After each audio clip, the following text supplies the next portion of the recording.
महाभाष्य।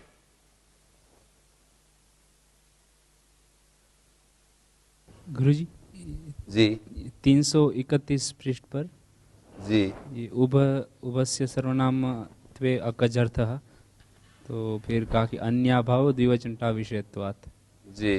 तो ये टाप साथ में क्यों ग्रहण कर रहे हैं? सिर्फ द्विवचन विषयत्वात् करेंगे तो ये लिखा तो है उद्योत ने, इसके टा और प्रदीप ने भी लिखा है टा विषयत्वमपि न द्विवचनाद अन्यत्र बोधव्यम। टा विषय भी द्विवचन से अन्यत्र नहीं जानना चाहिए। और ये एवं च उप शब्द केवल द्विवचन विषय, टाप सहित द्विवचन विषय हुआ। टाप सहित द्विवचन विषय भी ये टाप सहित द्विवचन विषय वाला है या केवल द्विवचन विषय वाला है? सिर्फ द्विवचन विषय करते तो फिर टाप वाला विषय नहीं ग्रहण होता। उद्योत में जो लिखा है एवं जो उपशब्द केवल द्विवचन टाप विषय, केवल द्विवचन विषय टाप सहित हुआ, तो टाप सहित द्विवचन होगा। हाँ, टाप ग्रहणम अनुवाद भावम न अपूर्वम इति तात्पर्यम। अनुवाद मात्रम न अपूर्वम। अपूर्वम कैसे? कोई नई बात नहीं है, अनुवाद मात्र है। हाँ, वार्तिक में द्विवचन टाप विषयत्व जो कहा है, तो टाप विषयत्व जो है वो अपूर्व बात नहीं है, नई अलग बात नहीं है, उसी का अनुवाद मात्र है।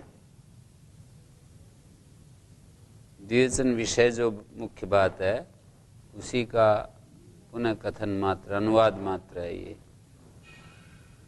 ये कोई वो वैसी बात नहीं है। टाप सहित कैसे प्रयोग होगा गुरुजी उभ शब्द का? उभ का उभा बन करके। उभा तो फिर इन्होंने कहा उभे अभ्यस्तम जैसे है ना। जी। उभे अभ्यस्तम, उभम उभे, नपुंसकलिंग है वहां उभे। जी वो तो उभे अभ्यस्तम उभौ साभ्यासस्य। जी वो पुल्लिंग विषय है। उभौ तो पुल्लिंग है, उभे स्त्रीलिंग या नपुंसकलिंग? अभ्यस्तम के साथ हम नपुंसकलिंग मान सकते हैं। उभे शब्द रूपे, उभे समुदिते शब्द रूपे यदि लें नपुंसकलिंग होगा। और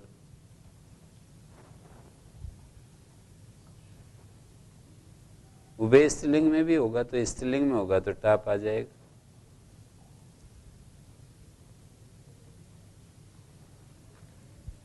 सिर्फ टाप विषयक उभ शब्द तो ऐसे मिलता नहीं होगा ना?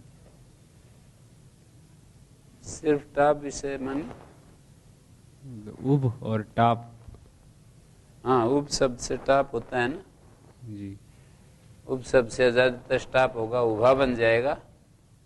और उस उभा शब्द को द्विवचन में उभे बनेगा। उभे उभे उभाभ्याम उभाभ्याम उभाभ्याम उभयो उभयो ऐसे रूप चलेंगे।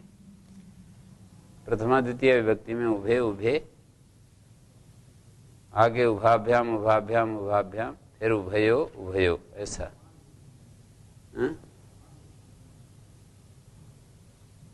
हाँ, नपुंसकलिंग में तो एक जैसा ही है। नपुंसकलिंग और स्त्रीलिंग एक जैसा ही है। पुल्लिंग में उभव बनता है, द्विवचन प्रथमा द्वितीय। तत्र उभादु धातु नित्यम इत्यत्र नित्य ग्रहण सिद्धम प्रयोजनम वृत्ति विषय उभ शब्द से प्रयोगो माभूत उभय शब्द से यथा स्यात्। वृत्ति विषय में माने समास में या तद्धित में उभ शब्द का प्रयोग ना हो, उभय पुत्र इत्यादि भवति, वहां उभ पुत्रा नहीं बनता। वृत्ति जब होता है ना, समास होता है, तो जैसे दो पुत्र वाले को उभ पुत्रा नहीं कहते, उभय पुत्रा ही बोलते हैं। उभादु धातु नित्यम से ये बात निकालते कैसे हैं जी? नित्य ग्रहणस्य एतत् प्रयोजनम। आगे उद्योत ने एक ये भी लिख दिया नीचे से दूसरी पंक्ति है, द्विवचन टाप विषयत्वे उपपत्ति आह तत्र इति, कि द्विवचन और टाप विषय कैसे होता है, इसकी उपपत्ति बोल रहे हैं तत्र इति कहकर। प्रदीप ने जो तत्र इति कहा, द्विवचन टाप विषयत्वे उपपत्ति आह तत्र, हाँ, उभादु धातु नित्यम सूत्र से इसी से पता चलता है कि द्विवचन और टाप विषय वाला है वह शब्द। वृत्ति विषय में उभादु धातु नित्यम पढ़ा है ना। नित्यम कहने का मतलब ये है कि उभय बनता है, उपशब्द से नित्य उभय बनता है। तो उभ से नित्य ही उभय बन जाता है। द्वित्रिभ्याम तयस्य अज्वा सूत्रस्य वाइत्यस्य स्वरितत्वादेव अनानुवृत्तौ तयप स्थानिकत्वेन अयचा तद विकल्पेन वाक्य सिद्धौ फलाभावेन महाविभाषाया अपि असंबद्ध सिद्धौ प्रत्यांतरत पक्षे तन्निवृत्तो दोषाच्च नित्यगृणं योग विभागेन स्वार्थिक अनादेश भूता अयच प्रत्यांतर विधायकमिति भावः। नित्य शब्दस्य वाच्यार्थ विरोधात् विकल्प अननुवृत्ति वृत्ति विषय अतएव उभूषाभ्यास स्थिति निर्देश संगच्छति।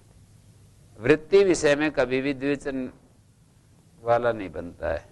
उभादु धातु नित्यम सूत्र बनाया ना, उससे वृत्ति विषय में ये नहीं बनता है। उभ शब्द उभा नहीं बनता वृत्ति में, ता विषय वाला वृत्ति में नहीं। उभादु धातु नित्यम कह दिया ना, नित्य उभय बनता है। उभादु धातु नित्यम का अर्थ है उदात्त होता है, अयच आदेश होता है। उप शब्द से उत्तर तयप के स्थान में अयच आदेश होता है, नित्य। तो वृत्ति विषय में उप शब्द प्रयोग में आभूत, ऐसा है वहां पर नित्य ग्रहण का प्रयोजन है। नित्य ग्रहण से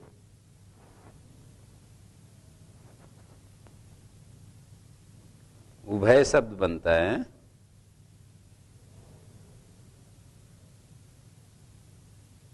उभय पुत्र इत्यादि भवति। द्विवचन टाप विषयत्वे उपपत्ति माह, ये कैसे निकालते हैं उससे? द्विवचन और टाप विषय में उपपत्तिम अनेन तत्र इत्यस्य बीजम इति अग्रे इति च शेषा इति च सूचितम्। ननु वा निवृत्त्यर्थ तदता द्वित्रिभ्याम ननु महाविभाषा निवृत्त्यर्थम तदता तयप्तु ननु मतांतरित तथा अतः प्रत्यांतर तथा च तत्सत्वेपि तद अनिवर्तकत्वमेव। द्विवचन टाप विषयत्वे उपपत्ति माह, मानी वृत्ति में तो उब का प्रयोग ही नहीं होता, तो अकेला जब होगा तब द्विवचन टाप विषय देखा जाएगा।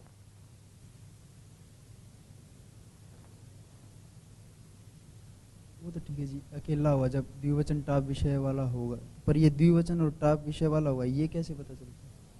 इसके लिए बोल रहा है क्या इन्होंने कि तत्र उपपत्ति आह तत्र इति, द्विवचन और टाप विषयत्वे उपपत्ति आह तत्र इति। तत्र उभादु धातु नित्यम जो सूत्र, ये जो बात कही है ना प्रदीप में, नित्य ग्रहण का प्रयोजन वृत्ति विषय उपशब्द से प्रयोगों में आभूत उभय शब्द से यथा स्यात् उभय पत्र इत्यादि भवति। तो इससे पता लगता है कि ये वृत्ति में तो ये उब का प्रयोग ही नहीं होता है, तो वहां तो क्या द्विवचन टाप होगा। उसके कहने से ये पता लगता है कि जब वृत्ति होती है तब तो वृत्ति विषय में तो उब शब्द का प्रयोग ही नहीं होता। समास आदि में तो उब शब्द का प्रयोग ही नहीं होता।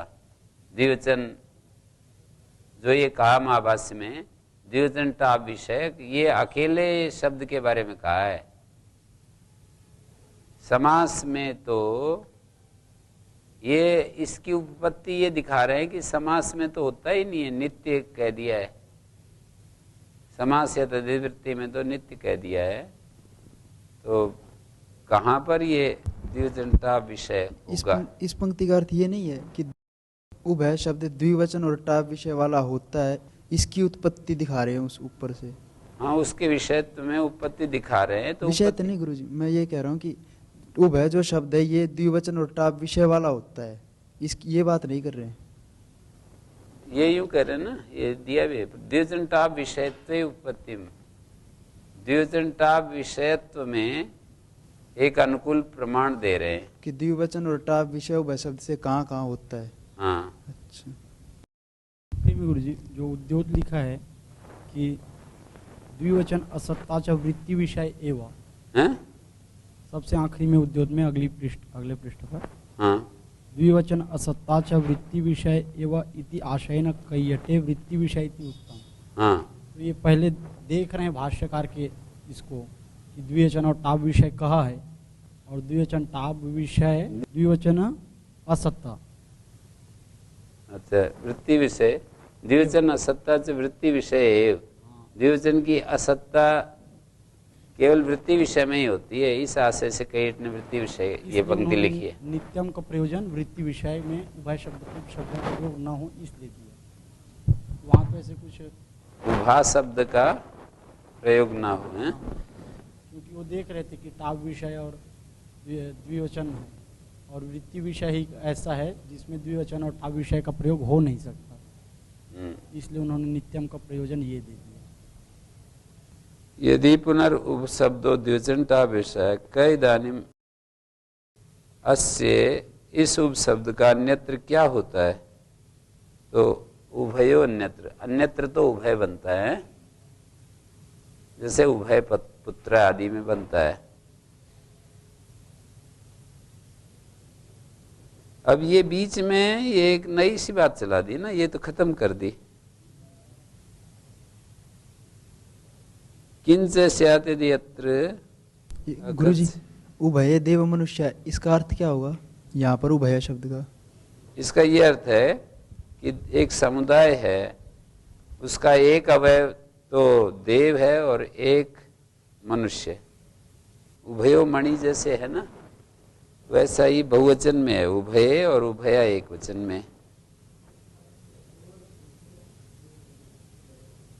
उसका ये अर्थ है कि एक समुदाय है, उभौ अवयवो येषाम, उभौ अवयवो येषाम, दो अवयव हैं जिनके, ऐसे देव और मनुष्य।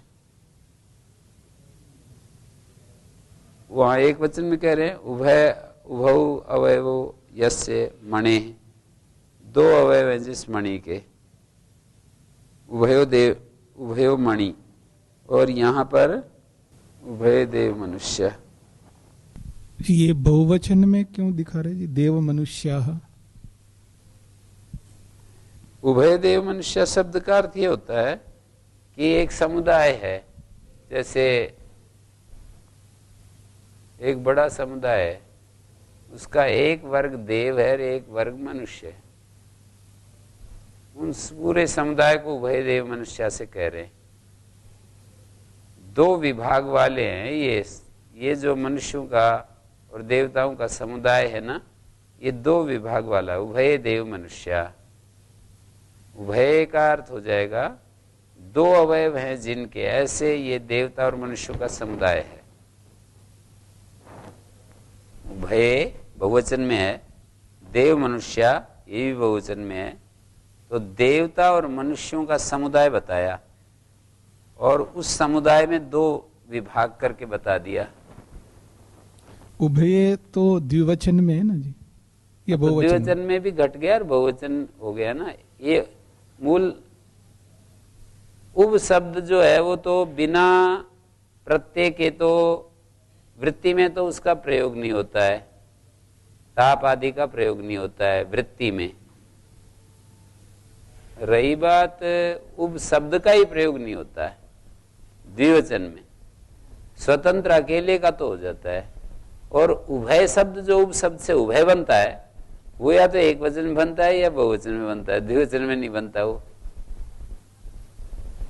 जो उभय शब्द है वो या तो एक वचन में बनता है, जैसे उभयो मणि, या बहुवचन में बनता है, जैसे उभय देव मनुष्य। उभय शब्द द्विवचन में नहीं बनता और उभ शब्द एक वचन में बहुवचन में नहीं बनता। तो ये उभयो मणि ये एक वचन में है, हाँ, तो इसका अर्थ क्या होगा? उभयो मणि एक मणि है, उसका एक अवयव लाल है और एक अवयव सफेद है, उभयो मणि। इसमें दो संख्या का अर्थ भी तो लेना है ना हमको। उभय शब्द में या एक वचन हो चाहे द्विवचन हो, हमें उसका अर्थ भी लेना है। दो अवयव वाली मणि, दो अवयव वाला समुदाय। दो अवयव वाली मणि जब कहोगे जी, तो मणि पुल्लिंग होता है।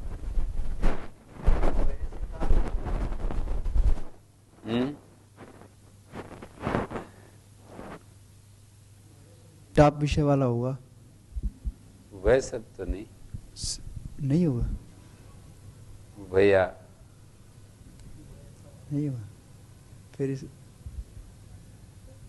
अन्यत्र के बारे में जब पूछा कि उभय शब्द अस्य अन्यत्र भवति, उभ शब्द का अन्यत्र उभा उभय शब्द बनता है, तो उभया उभया कोई स्त्रीलिंग कहना होगा तब क्या होगा? उभया हैं? विषय में है ना कि जहाँ पर उभय जो शब्द है वो प्रयोग नहीं हो सकता, तो उसकी जगह में क्या प्रयोग करें, ये जब प्रश्न आया तब कहा कि उभय करेंगे। तो जहाँ पर टाप विषय प्रयोग करना है वहाँ उभ शब्द ही कर लेंगे। ये तो ऐसे दिया है ना कि इसका अर्थ प्रतिपादक और कौन से शब्द हैं जिस विषय में ये नहीं काम करता। मतलब पर ये जब ये जो पूछ रहे हैं कि स्त्रीलिंग को विशेषित करना होगा तो फिर टाप हो जाएगा। उभ शब्द से करेंगे। उभ शब्द से उभय बनाने के बाद ये जैसे पुल्लिंग बनाए दो उदाहरण, ऐसे नपुंसकलिंग स्त्रीलिंग भी बन सकते हैं। ऐसे बात चल रही है, बन तो सकते हैं, पर उभ के अर्थ में उभय शब्द बोला जाएगा। दो अवयव हैं जिसके ऐसा अर्थ होता है उभय का। दो अवयव हैं जिसके, वो पुल्लिंग चीज है तो पुल्लिंग में स्त्रीलिंग है तो स्त्रीलिंग, नपुंसकलिंग है तो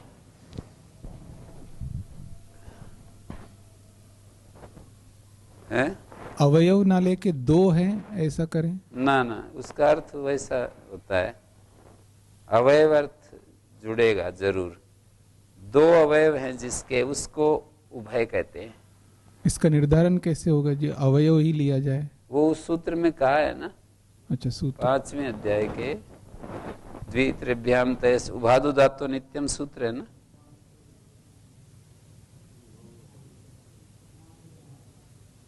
पांच 2:44 देखिए।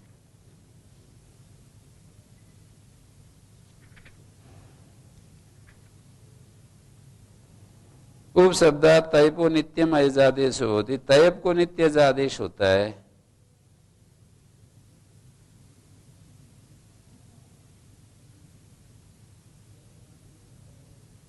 उभय अस्य देव मनुष्य, ऐसा पाठ है।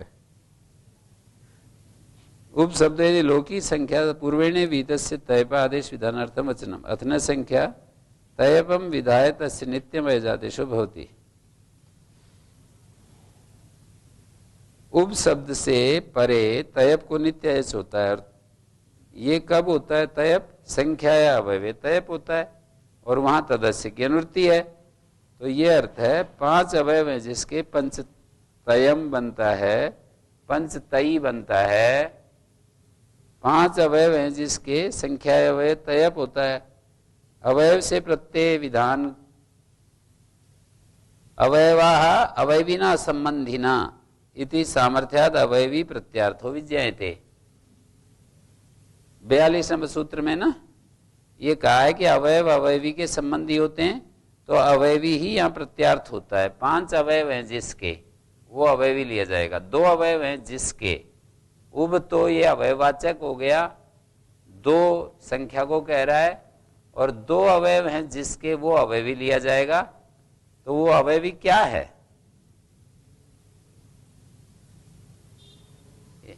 2 अवयव हैं जिस समुदाय के, वो समुदाय है अवयवी। वो एक यूनिट भी हो सकती है जैसे उभयोमणि, और एक समुदायात्मक चीज भी हो सकती है। एक यूनिट हुई तो उभयोमणि हो गया, 2 अवयव हैं जिस मणि के, और यदि वो समुदायात्मक है, 2 चीजों को 2 अवयव हैं जिस समुदाय के, तो वह देव मनुष्य। तो ये बहुव्रीहि अर्थ निकल रहा है, 2 अवयव है जिसके, ऐसा समुदाय। बहुब्री जैसा षष्ठी अर्थ में जैसे बहुब्री होता है वैसे निकल रहा है, बहुब्री तो नहीं है जी। किंच स्यात् यदि अत्र अकच न स्यात् है,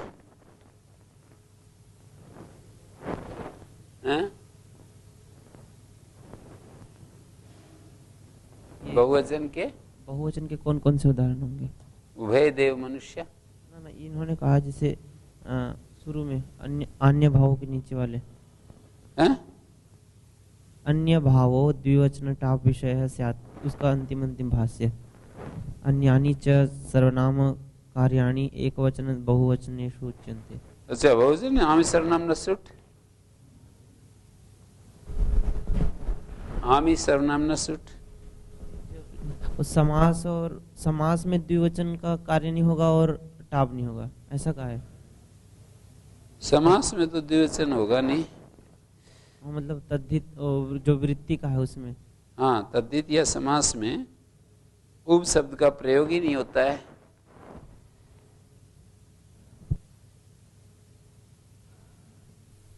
जी, ये टाब का उदाहरण क्या बनेगा? जो उभा केवल, हाँ जी, उप शब्द से टाप करेंगे तो उभा बनेगा। तो ये उभयो अन्यत्र हो गया, उभय शब्दो अस्य अन्यत्र भवति उभय देव मनुष्य। और किंच स्यात् यदि अत्र अकच न स्यात्, सर्वनामत्वे अकज अर्थ पाठः क्रियते उभकौ किमुच्यते अकज अर्थ न पुनरन्यस्यापि सर्वनाम कार्याणि, इससे जुड़ा हुआ है। तो अन्य भाव द्विवचनता विषयत्वात्, अन्य तो होते नहीं सर्वनाम कार्य।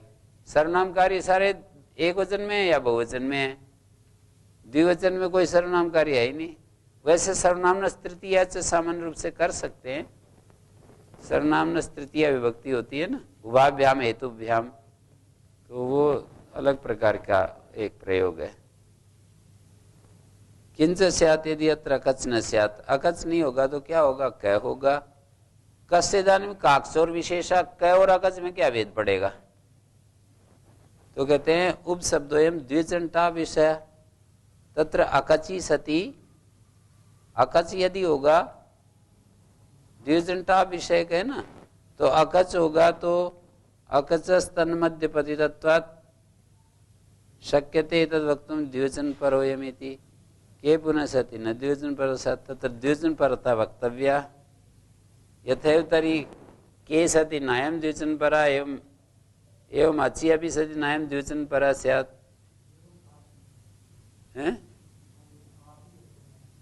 एवं आपी अपि सति नायम द्विवचन पर स्यात्, तत्र द्विवचन परता वक्तव्या। अवचनाद अपि, टाप का व्यवधान होने से अवचनाद आपी तत्पर विज्ञानम, बिना कहे भी हो जाएगा, कि एक वक्तव्य में नहीं। दीर्घे तद विशिष्ट से अंतवद भावेन उप शब्दत्व, कहते हैं दीर्घ कर लिया, उप शब्द से उभा बना लिया, पर वो अंतवद उप शब्द से किया या ये उभय किया? उभय से। यथैव तरी के सति अकच करने के बाद, अकच करके टाप किया ना।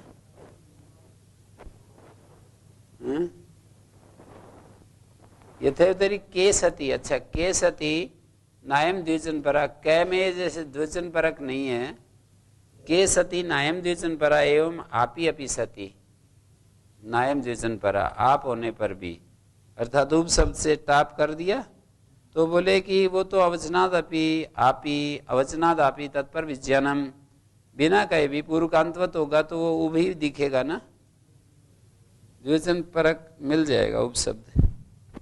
कथम अनुच्यमानम गंस्यते एकादेशे कृते द्विवचन परवेमन्तादिवत भावेन, अवचनादपि तत्पर विज्ञानम चेत केपि तुल्यम, मानी कह भी तो स्वार्थिक प्रत्यय जो होते हैं प्रकृति से अविशिष्ट ही होते हैं ना, तो उभ और उभक, उभ और उभक शब्द एक ही तो है।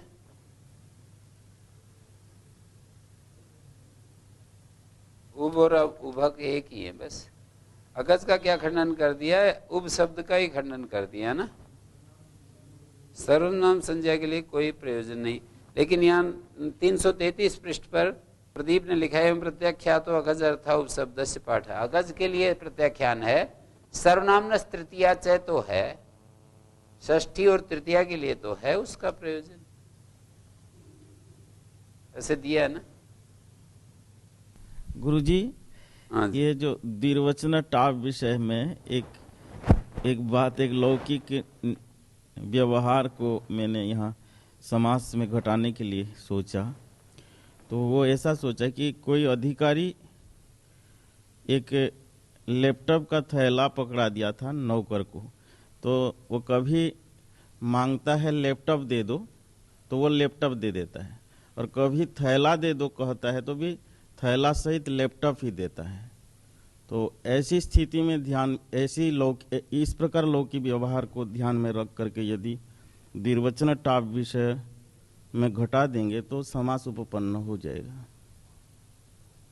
थैला मांगता है तो लैपटॉप सहित थैला देता है, और लैपटॉप मांगता है तो लैपटॉप ही देता है, थैला मांगता है भी तो लैपटॉप देता है, किंतु थैला सहित देता है जी। तो लैपटॉप दो बोलता है कभी, और कभी थैला दो बोलता जो है। समझ गए उदाहरण। यहाँ पर ऐसे द्विवचन और टाप विषय भी वो द्विवचन का ही रहेगा जी, ऐसे। अलग नहीं है, अलग नहीं है, नागेश ने भी वही तब समास बन जाएगा। समास जो ये द्विवचनम च टाप विषय च, ये द्विवचन से जुड़ा हुआ टाप विषय है, और हम द्विवचन को अलग भी कर रहे हैं और द्विवचन से जुड़ा हुआ टाप को द्विवचन जी द्विवचन तो असमर्थ भी हो रहा है थोड़ा। द्विवचन टाप विषय, द्विवचन चासो टाप विषय, ऐसा करें नहीं, द्वंद ही समास कर रहे हैं तो द्वंद ही करना पड़ेगा। द्विवचनम च टाप विषयश्च, टाप विषय सामर्थ्य से वो प्रत्याशक्ति न्याय से द्विवचन ही द्विवचन सहित जुड़ जाएगा। वो द्विवचन सहित थैला मांगने से वो लैपटॉप सहित थैला आ जाएगा ऐसे जी। हाँ, एक शेष वाली प्रक्रिया में भी चल सकते हैं क्या? जैसे द्विवचनश्च टाप च द्विवचन टाप, और एक दूसरा रहेगा द्विवचन चासौ टाप विषयश्च, फिर एक शेष, ऐसे भी हो सकता है। माने एक तो करें, एक तो द्वंद्व, एक समाहार। द्वंद्व, एक तो द्वंद्व कर दिया द्विवचन का और टाप का, और एक कर दिया समाहार, फिर एक शेष, हो सकता है। मतलब ये दिखाने के लिए कि टाप जो है वो द्विवचन विषय वाला ही है।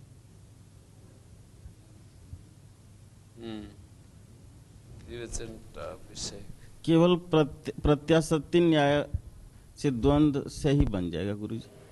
प्रत्याशक्ति न्याय ले लेंगे। विभाषा दिक् समासे दिग्ग्रहणम किमर्थम, सूत्र में दिग्ग्रहण क्यों किया? न बव्रियो इति प्रतिषेध, न बव्रियो सूत्र से प्रतिषेध था,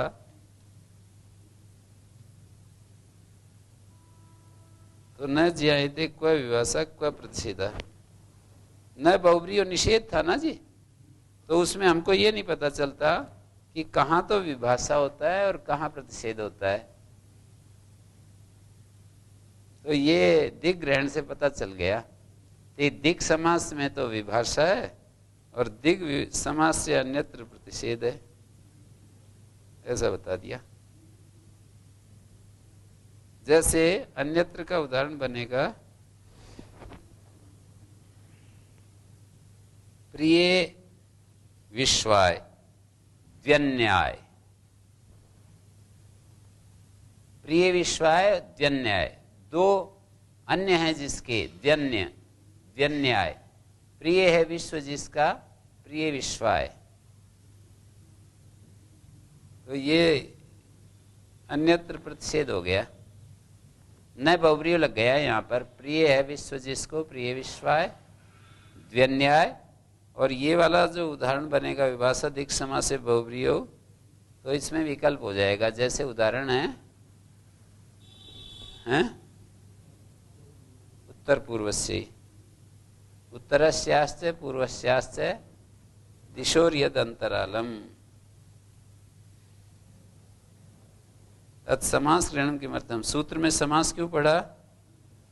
समासे यो बहुब्री तत्र यथा स्यात्, बहुब्रीवत भाव से जो बहुब्री है।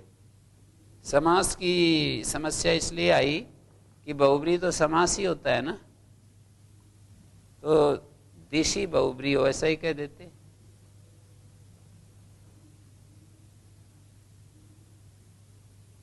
समासे यो बहुब्री तत्र यथा स्यात्, बहुब्रीवत भाव से जो बहुब्री, एकम बहुब्रीवत होता है ना उधर 8वें अध्याय के पहले पाद में, वहां नहीं लगेगा ये। गुरुजी, जो दिग्ग्रहणम किमर्थम, इस पे जो प्रदीप दिया है, इसमें एकस्मिन विषय विकल्प प्रतिषेध है और असंभवात सामर्थ्याद विषय भेदाश्रितव्य यदि प्रश्न।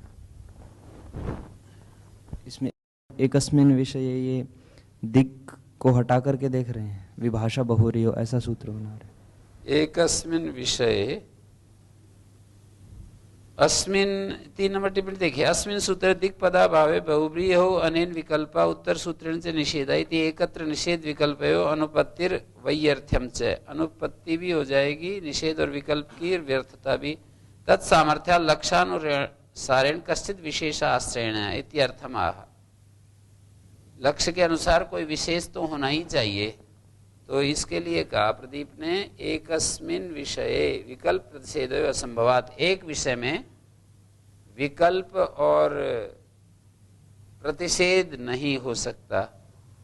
एक ही विषय में निषेध विकल्प व्यर्थ हो जाएगा ना, वहीं तो हम निषेध करें वहीं विकल्प करें, व्यर्थ हो जाएगा। इसलिए विषय भेद ले लेंगे। तो सूत्र ऐसा देख रहे हैं, विभाषा बहुव्री हो केवल और ना बहुव्री हो आगे निषेध है, तो एक विषय हो गया है। दिग्ग्रहण, तो दिग्ग्रहण नहीं करेंगे तब, दिग्ग्रहण नहीं करेंगे तो विभाषा बहुब्रीय सूत्र होगा। हाँ, और आगे ना बहुव्री हो निषेध है, तो एक ही विषय में विकल्प भी हो गया और प्रतिषेध भी हो गया। सब जगह परत्व से प्रतिषेध होगा, विकल्प व्यर्थ हो जाएगा। या फिर सर्वत्र विकल्प करोगे तो निषेध व्यर्थ हो जाएगा, है ना। आगे से ये दिखाया, सर्वत्र वा विकल्पे भावा भावयो तेनेव सिद्धत्वा प्रतिषेधानर्थक्यम, प्रतिषेध की व्यर्थता हो जाएगी। और एक विषयत्व असंभव। न बहुब्रीयो इति प्रतिषेधम वक्ष्यति, उसका उत्तर हो गया। अत समास ग्रहण किमर्थम, समासे हुए बहुब्री न बहुब्रीयो, इस सूत्र में भी समासे का अधिकार होने से दक्षिण दक्षिणस्य ही यहां प्रतिषेध नहीं होता है जी। न बहुब्रीय जो सूत्र है ना, उस सूत्र में भी समासे का अधिकार है। तो समास जो बहुब्रीय होता है वहीं निषेध लगता है। वो जो बहुब्रीवत भाव से बहुब्रीय होता है ना, वहां नहीं लगता ना बहुब्रीय। 8वें अध्याय का पहला पाद में याद करो, बहुब्रीवत भाव होता है, एकम बहुब्रीवत आबाधेच है, तो वहां पर वो सूत्र नहीं लगता। बहुब्रीवत भाव में ना तो न बहुब्रीय लगता है, न विभाषा दिक् समास से बहुब्रीय लगता है।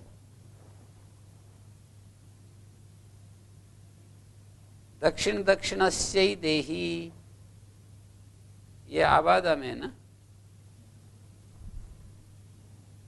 आबाधित में द्विवचन दुर्वचन हो रहा है और बहुब्रीवत भाव हो रहा है। आबाधित सूत्र से दुर्वचन हो रहा है और बहुब्रीवत भाव भी हो रहा है। आबाधा पीड़ा, हाँ पीड़ा बताई जा रही है कि ओहो दक्षिण दक्षिण से ही दे, दक्षिण दक्षिण वालों को दे दो भाई, हैं उन बेचारे उनको दे दो, हैं क्या कह रहे हैं? पीड़ा नहीं, वो आबादा, पीड़ा प्रकट करने में वाक्य बोला जाता है। प्रयोक्ता का धर्म है आबादा। वहां पर लिखा है आबादाइति प्रयोक्ति धर्म। दो धर्म होते हैं ना, एक तो प्रयोक्ता का, एक पीड़ित व्यक्ति का धर्म। तो पीड़ित को देख करके प्रयोक्ता का धर्म बताया है आबादा। ये लिखा है प्रयुक्ति धर्म ना विधेय धर्म, आबादनम आबादा प्रयुक्ति धर्म है आबादा ना विधेय धर्म, ऐसे लिखा है ना। सब चीजें, ये एक एक चीज को दिमाग में रखना पड़ता है कि यहाँ आबादा का अर्थ ये है, प्रयुक्ति धर्म है, विधेय धर्म नहीं है, वहाँ ये है, ऐसे बहुत सारी बात हो जाती है। इसलिए स्वामी जी महाराज को भी, स्वामी दयानंद जी को ना ये लिखना पड़ा कि जैसा भगीरथ प्रयत्न व्याकरण में होता है और कहीं नहीं। पीड़ा शब्द को तो लोग समझते ही हैं, और जो पीड़ित होता है उसी का धर्म है पीड़ा। पीड़ित होता है ना, उसको देख करके प्रयोग करने वाला आबाधा प्रकट कर रहा है। तो आबाधा जो है ये पूरी पूरी पीड़ा नहीं हुई। आबाधा पीड़ा को नहीं कह सकते। नहीं, आबाधा एक प्रकार से पीड़ा के उपस्थित होने पर जो एक उसके प्रति सहानुभूति है, वो ये सोच रहा है ना कि मेरी वजह से इसको कष्ट हो रहा है, तो ये जो उसकी अनुभूति हो रही ये आबाधा है। ठीक है, मेरी वजह से जरूरी नहीं है, ये इतना हटा दो, किसी भी वजह से, किसी भी कारण से। अच्छा अच्छा, किसी भी कारण से हो रही हो, दया जैसे, करुणा जैसे, कुछ कुछ कोई भी हमारे से कोई मतलब नहीं, पर वो हो रहा है तो उसको देख करके और ये बोल रहा है कि भाई ये बेचारा दुखी हो रहा है, इसको करो ना। ठीक है। दक्षिण दक्षिणस्य देहि, ये दक्षिण वाले लोग पीड़ित थे, उनको कुछ दे दो, ऐसे कहा जा रहा है कि दक्षिण को दे दो तो उत्तर वाले पीड़ित हो रहे हैं? नहीं नहीं, अब ये दक्षिण देश लेंगे तो फिर यही आएगा। वहां दक्षिण शब्द, इनमें से एक शब्द तो पकड़ना ही था। सर्वाधिक गण में जो पढ़े हुए हैं ना, उनमें से कोई एक शब्द पकड़ करके दुर्वचन करके दिखाना था। तो दक्षिण शब्द को पकड़ करके दिखा दिया। ये गुरुजी, ये प्रयोक्ता धर्म है, प्रयोक्त्री धर्म है, तो ये उत्तर वाले ही दुखी होकर के कह रहे हैं कि इन दुखियों को दे दो, अर्थात उनको दुखी देख रहे हैं, दुखी देखते हुए स्वयं दुख अनुभव करते हुए कह रहे हैं। पहले तो वो दक्षिण वाले दुखी हैं, उसको ये अनुभव कर रहा है और दुखी होता हुआ इन्हीं को दे दो, ऐसे कर रहे हैं। माने कोई दूसरा ही है, दक्षिण दक्षिण से अलग है, चाहे उत्तर वाला है, पूर्व वाला, पश्चिम वाला। उसको आचार्य जी ने उत्तर शब्द से बोल दिया, बाकी कोई भी ले सकते हैं। अत बहुब्री गृणम किमर्थम, अब ये बतलाओ बहुब्री क्यों पढ़ा? द्वंद्वे माहू दक्षिणोत्तर पूर्वाणाम, यहाँ पर ये सूत्र ना लगे। दिशावाची तो ये है,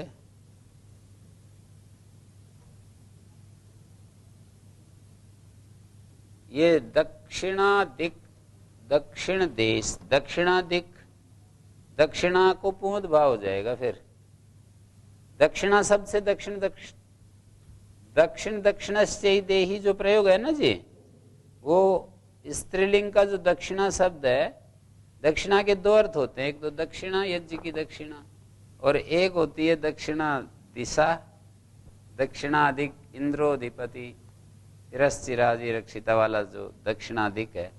तो यहाँ पर दक्षिणाधिक शब्द दिक्वाची है और दुर्वचन कर दिया और पूर्व पद को पुमद भाव कर दिया है। दक्षिणा सर्वनामनो वृत्ति मात्रे पुमद भाव वक्तव्य, तो ये ऐसा हो गया दक्षिणा, दक्षिण दक्षिणस्यै देही, दक्षिणा दक्षिणा दक्षिणा दिक वाले लोगों को, दिक को तो क्या देना, दिक वाले लोगों को बताना चाह रहे हैं जी। तो बहुब्री ग्रहण क्यों किया, द्वंद्व में ना हो, ये कह दिया है। द्वंद्वे च इति अनेन सर्वाद्यंतस्य द्वंद्व सर्वनाम संज्ञा प्रतिषेधा, सर्वाद्यंत द्वंद्व का सर्वनाम संज्ञा प्रतिषेध ना अवयवानाम इति सर्वनाम न वृत्तिमात्रे पुमद भावा। सर्वनाम न वृत्ति मात्र से पुमद भाव हो रहा है यहाँ। सर्वाद्यंत से द्वंद्व सर्वनाम संज्ञा प्रतिषेधा, अवयवों की तो सर्वनाम संज्ञा का प्रतिषेध नहीं है, तो यहाँ तो पुमद भाव हो जाएगा। एक विशेष बात लिखी है कैयट ने, दक्षिणोत्तर पूर्वाणाम दक्षिणा उत्तरा पूर्वा, दक्षिणोत्तर पूर्वाणाम में अवयवों की सर्वनाम संज्ञा का प्रतिषेध नहीं है, समुदाय की सर्वनाम संज्ञा का प्रतिषेध किया है द्वंद्व समास में। एक तो अवयव की सर्वनाम संज्ञा वो तो हो ही जाएगी, उसके कारण पुंद भाव भी हो जाएगा। पूरे समुदाय की सर्वनाम संज्ञा नहीं होगी, सर्वनाम कार्य नहीं होंगे, आमी सर्वनाम ना सुट नहीं होगा, ये बता रहे। ठीक है, नहीं तदस्ति प्रयोजनम, कहते हैं ये तो कोई प्रयोजन नहीं है। द्वंद्वे च इति प्रतिषेधो भविष्यति, जो आप बहुब्री ग्रहण का प्रयोजन दे रहे हैं ना दक्षिणोत्तर पूर्वाणाम, द्वंद्वे च से प्रतिषेध हो जाएगा। ना प्राप्ते प्रतिषेधीयम विभाषा आरभ्यते सा यथैव न बहुब्रीयो इति एतम प्रतिषेधम बाधते एवं द्वंद्वे च इति एतम अभिबाधेत। कि देखो अवश्य प्राप्ति में, प्रतिषेध की अवश्य प्राप्ति में ये विकल्प कर रहे हैं ना,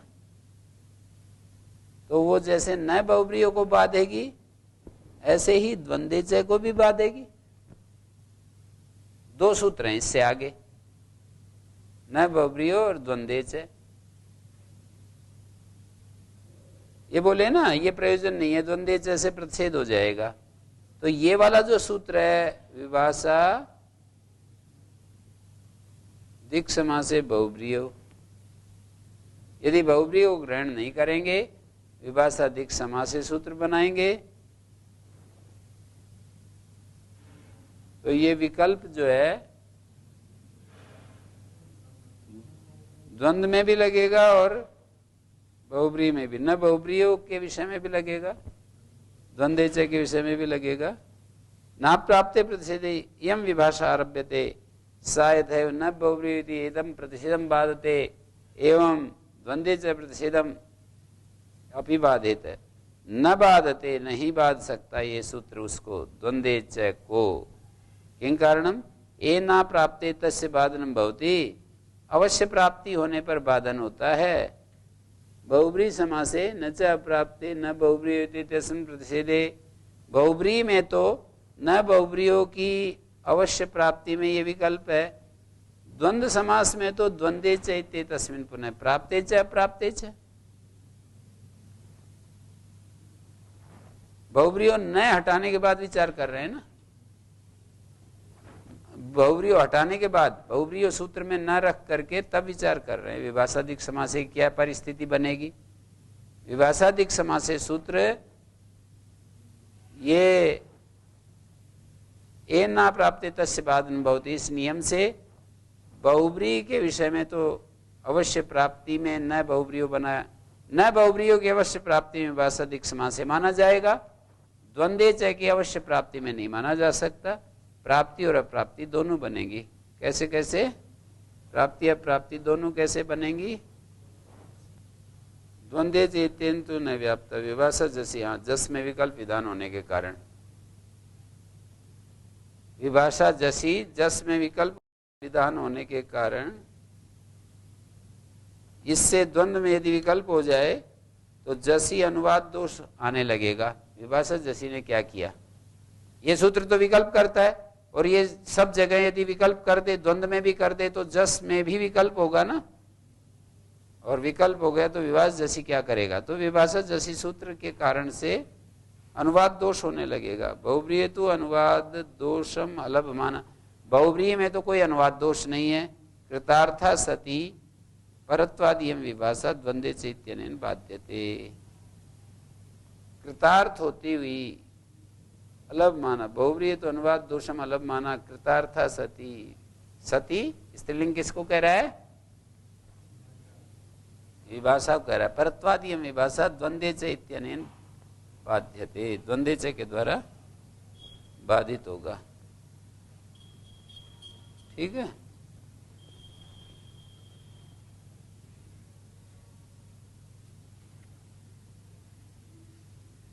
एक तो ये बात, वो जो हम कहा करते हैं जहां जहां इसकी प्राप्ति वहां वहां, इसको कैसे देखोगे? व्याप्ति पूर्वक जैसे घटाते हैं ना। हाँ जी, तीर्थराम जी घटाएंगे। जहाँ जहाँ न बहुव्रीहि से निषेध की प्राप्ति है वहाँ वहाँ विभाषादिक समास से विकल्प करता है, परंतु जहाँ जहाँ द्वंद्वे च से निषेध की प्राप्ति है वहाँ पर विभाषा दिक समास से नहीं करता, क्योंकि द्वंद्वे च में जसी पर तो विभाषा की प्राप्ति है और अन्य जगहों पर निषेध की प्राप्ति है, तो उसके निषेध और विकल्प की प्राप्ति में वो आरंभ किया जा रहा है। ऐसा माना जाएगा, ऐसा माना जाएगा ये सूत्र। और ऐसा जब माना जाएगा तो अनुवाद दोष आने लगेगा ना जी। ये विकल्प कर रहा है, विभाषा जैसे भी विकल्प कर रहा है। अगर द्वंद्वे च की ये क्यों नहीं कहते जहां जहां विभाषादिक समास से प्राप्त है वहां वहां न बहुब्रीहि भी प्राप्त है,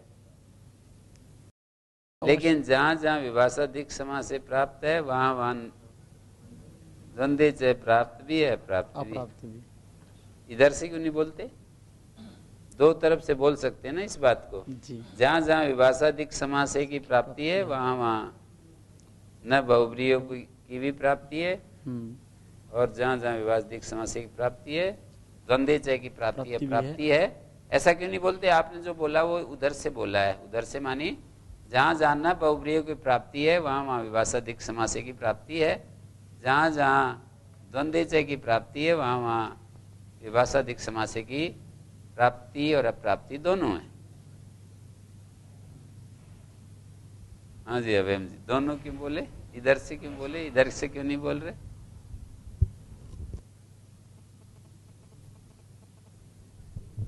गुरुजी ये ना बहुव्रीहि तो बहुव्रीहि समास में निषेध करता है ना। ऐसा अगर बोलेंगे कि ना बहुव्रीहि जहाँ जहाँ प्राप्त है वहाँ पर विभाषादिक समास से भी प्राप्त है, ऐसा हो ही नहीं सकता ना। पहले वो ना बहुव्रीहि हुआ है, ना बहुव्रीहि हुआ, फिर उसकी प्राप्ति में ये बनाया गया है सूत्र विकल्प वाला, ना कि विभाषादिक समास से की प्राप्ति में वो बनाया गया है ना बहुव्रीहि। तो ऐसा ही बोलना पड़ेगा कि जहाँ जहाँ पर ना बहुव्रीहि प्राप्त है वहाँ वहाँ पर विभाषादिक समास से भी प्राप्त है। जैसे जुसी च सूत्र के बारे में बोलते हैं,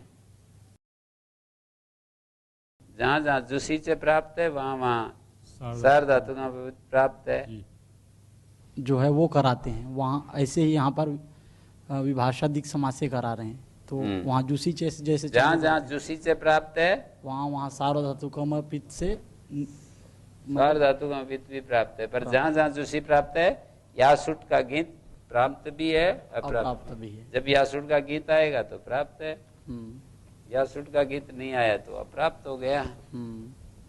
सार धातुकम अपित की अवश्य प्राप्ति में जुसीचय आरंभ है, पर यासुट गीत की अवश्य प्राप्ति में आरंभ नहीं है। तो आप ये बोलोगे जहां जहां सार धातुकम अपित की प्राप्ति है वहां वहां जुसीचय भी प्राप्त, ऐसे बोलोगे? ना ऐसे ठीक नहीं।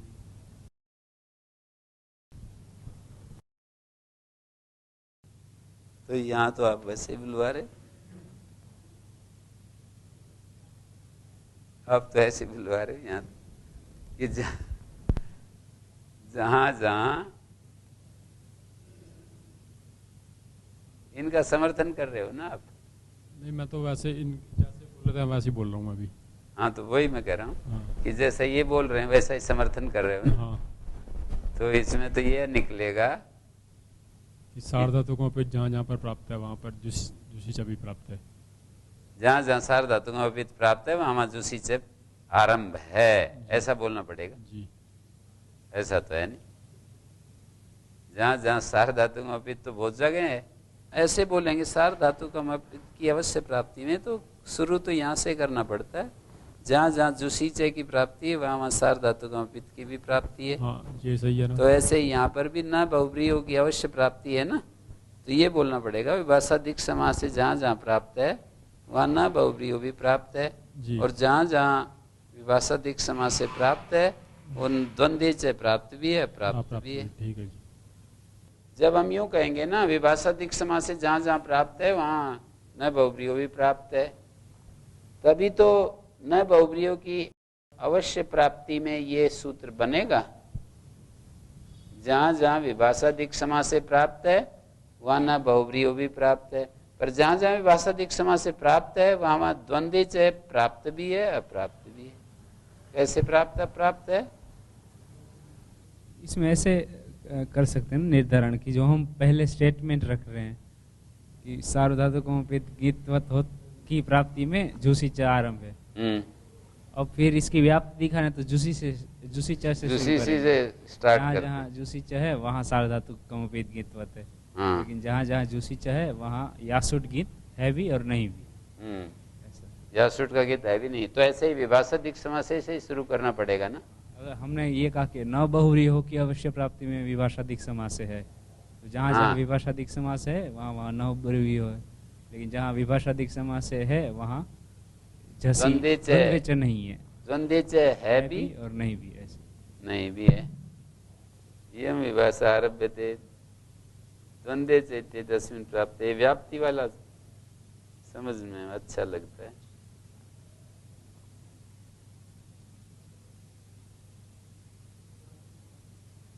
व्याप्ति जहां जहां धुआं वहां वहां अग्नि वाली व्याप्ति, उसका व्यभिचार न हो व्याप्ति होती है। नियत धर्म साहित्यम वयोर एक तरह से वह व्याप्ति,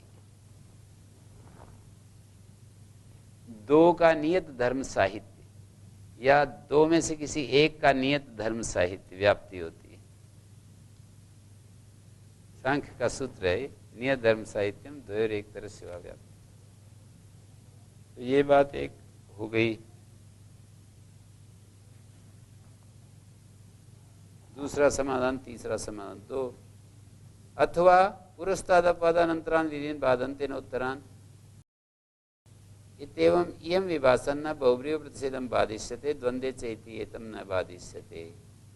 या फिर ये समझो पूर्व पक्षी कह रहा है जो पुरुषताद अपवाद होते हैं ना, जैसे विभाषादिक समास से पुरुषताद अपवाद है, ये अपवाद है ना, उसकी प्राप्ति में न बहुब्रीहि की प्राप्ति में ये आरंभ है, ये पुरुषताद अपवाद है।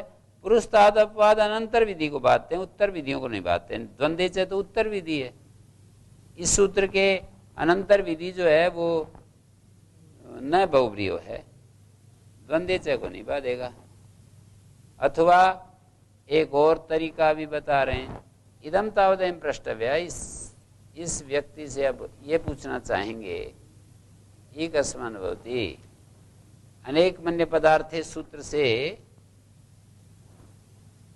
यहाँ समास होता है, तो यहाँ ये सूत्र क्यों नहीं लगता? या पूर्वा सा उत्तरा अस्य उन्मुग्धस्य, कोई उन्मुग्ध व्यक्ति है उसके लिए ऐसा हो गया, दिशाएं जो पूर्व है ना वो उत्तर बनी हुई है ना, हैं? या पूर्वा सा उत्तरा, जो पूर्व है उत्तर बनी हुई है इस उन्मुक्त की। स्वयं पूर्वोत्तरा उन्मुक्ता, वो व्यक्ति पूर्वोत्तर उन्मुक्त कहलाएगा। तस्मै पूर्वोत्तराय देही, हम ऐसा बोलते हैं। तो ये बतलाओ कि यहाँ पूर्वोत्तराय में ई कस्मान न भवति, यहाँ क्या क्यों नहीं होता? कस्मान न भवति, किम कस्मान न भवति, क्या नहीं होता? सर्वनाम संज्ञा इस सूत्र से विभाषादिक समासे, विभाषादिक समासे सूत्र से सर्वनाम संज्ञा क्यों नहीं होती विकल्प से? हैं न बहुब्री निषेध लगता है यहाँ। लक्षण प्रतिपदोक्त प्रतिपदोक्त ग्रहणम भवति, इस परिभाषा के कारण ये सूत्र नहीं लगता विभाषादिक समास से, और न बहुब्री लग जाता है।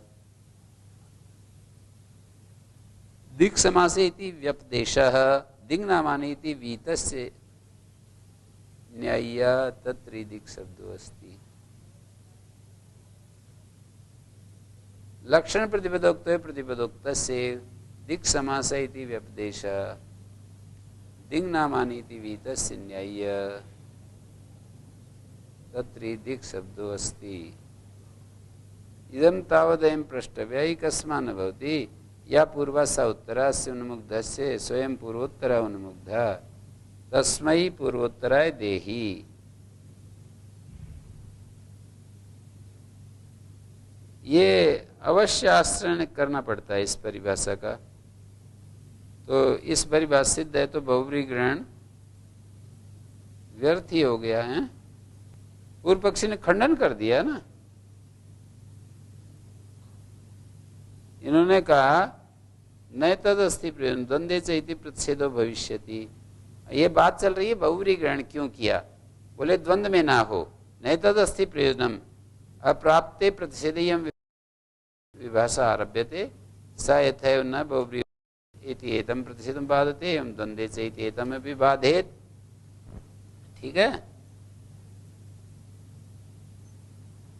दूसरे वो न्याय आदि पढ़ते हैं ना तो वहाँ पूर्व पक्ष गलत पक्ष ही होता है, यहाँ जो पूर्व पक्ष हैं वो सही पक्ष भी होते हैं। जैसे यहाँ बहुब्री ग्रहणम क्यों किया ऐसा पूर्व पक्षी कह रहा है, प्रश्नकर्ता कह रहा है, उत्तरदाता कह रहा है द्वंद्व में ना हो, फिर प्रश्नकर्ता कहता है ये तो कोई प्रयोजन नहीं, द्वंद्वे च प्रतिषेध अपने आप हो जाएगा।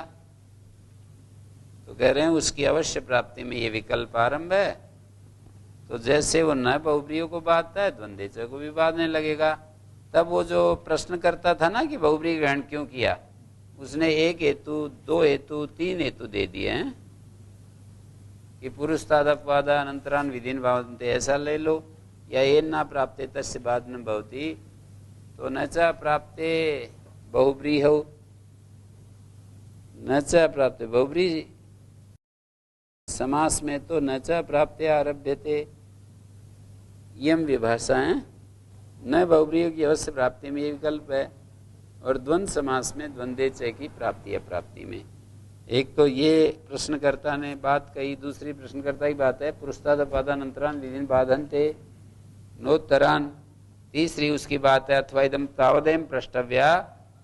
हम आपसे ये पूछना चाहते हैं कि कस्मान अवधि या पूर्वासा उत्तरास्य उन्मुग्धस्य, यहाँ पर ये सूत्र क्यों नहीं लगता विकल्प वाला? व्यासादिक समय से तो है, लगता नहीं है, पूर्वोत्तराय देही बोल रहे हैं, तो उसको लक्षण प्रतिपदोक्त से उत्तर दे रहे हैं समादाता। यद्यव नार्थो बहुब्री ग्रहण, फिर लक्षण प्रतिपदोक्ति पर आ गए आप, ऐसी परिस्थितियां पैदा कर देते हैं बात करने में कि अगले वाले को वो रुकावट आ जाती है। यानी ऐसी परिस्थितियां उसके मुख से, ऐसी परिस्थितियां है ना, उसी की बातों से उसको रोकना। ये भी ऐसे ही करते हैं। लक्षण प्रतिपदोक्त प्रतिपदोक्त से यद्यव नार्थो बहुब्री ग्रहणेन द्वंद्वे कस्मान न भवति। गुरु जी ये जी सर द्वंद्व की आगे बात कर रहे हैं क्या? ये इसी से जी द्वंद्व समास का भी हटा दिया। नहीं, वो ये कह रहे हैं लक्षण प्रतिपदोक्त प्रतिपदोक्त से वो कह दिया ना उसने, तो बोले फिर बहुब्री क्या जरूरत है? फिर वो पूछेगा कि मेरा द्वंद्व समास कैसे बचेगा? बोले आपके इसी उत्तर से बचेगा, लक्षण प्रतिपदोक्त प्रतिपदोक्त से।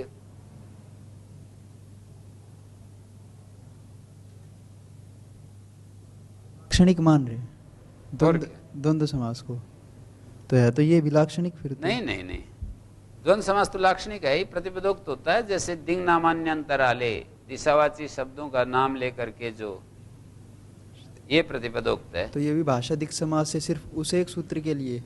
हाँ दिंग न माने, बिल्कुल, वही तो दिक् शब्द है। तो यद्यव नार्थ बहुब्रीहण, पूर्व पक्षी कह रहा है फिर क्या जरूरत है बहुब्री की? बोले मेरा द्वंद्व समास कैसे बचेगा? बोले आपके ही तो उत्तर से बचेगा, लक्षण प्रतिपदोक्त प्रतिपदोक्त से। उत्तरार्थम तरी बहुब्री ग्रहण कर्तव्यम, तो कह रहे हैं कि उत्तरार्थ बहुब्री ग्रहण करो। गुरु जी ये कैसे कह रहे हैं ये? और दूसरा इदम तावदायम प्रष्टव्य, प्रश्नकर्ता बहुब्री वो प्रश्न कर रहा कि द्वंद्वे च लगेगा नहीं, और यहाँ वो जो है ना वो उस ऐसी परिस्थिति पैदा कर रहा है कि वो ऐसा उत्तर देगा कि वो आगे चल करके ना स्वयं ही काबू में आएगा। कहते हैं इदम तावदयम प्रष्टव्या, ये बात पूछो कि यहाँ या पूर्वा इसमें क्यों नहीं लगता है विभाषादिक समास से? तो बोले वो तो इसलिए नहीं लगता, लक्षण प्रतिपदोक्त प्रतिपदोक्त से ग्रहणम। बिल्कुल ये बात तो मुंह से निकलते ही वो काबू में आ गया। ये लक्षण प्रतिपदोक्त ऐसे नहीं लगेगा ये, तो बोले फिर बहुब्री की क्या जरूरत है? तो द्वंद्व में कैसे रोकोगे? बोले लक्षण प्रतिपदोक्त। जब लक्षण प्रतिपदोक्त हो ये परिभाषा दिए तो प्रतिपदोक्त वहां होने के कारण से उसी का ग्रहण हो जाएगा।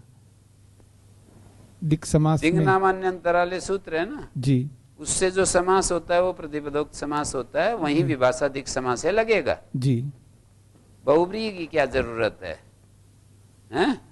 और द्वंद्व में ये इसलिए नहीं लगेगा कि वो प्रतिपदोक्त नहीं है।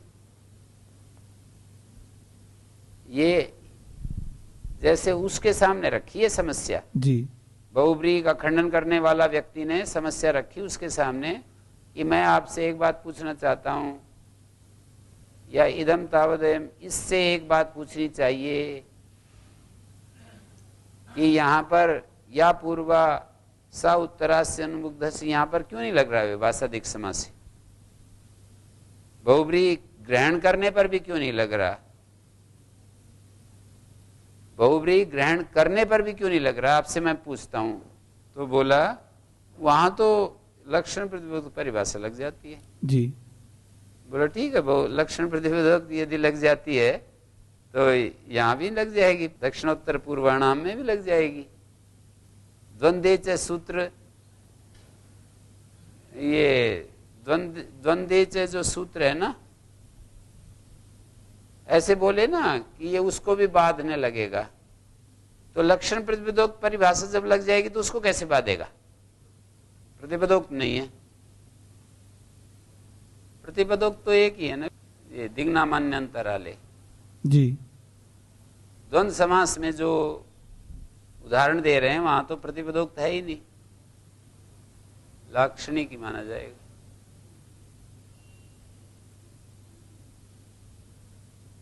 तो इसलिए बहुब्री ग्रहण की कोई जरूरत नहीं, ऐसे कह दिया। बहुब्री ग्रहण की कोई आवश्यकता नहीं, इस बात में प्रश्नकर्ता जो था ना जी, उसने तीन हेतु दे दिए अब तक।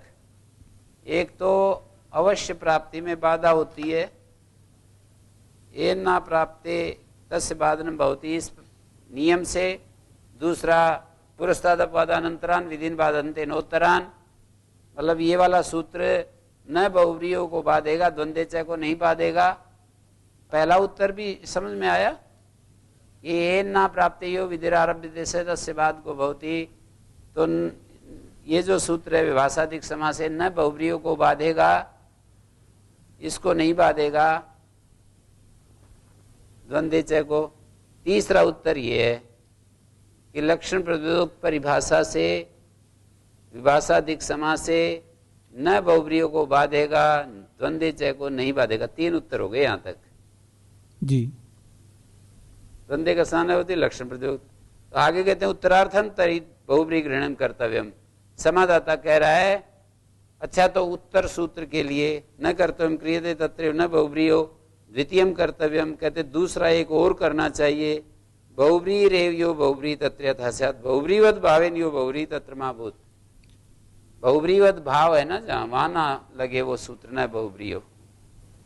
एतदपि नास्ति प्रियम, प्रश्नकर्ता इसको भी खंडन कर रहा है।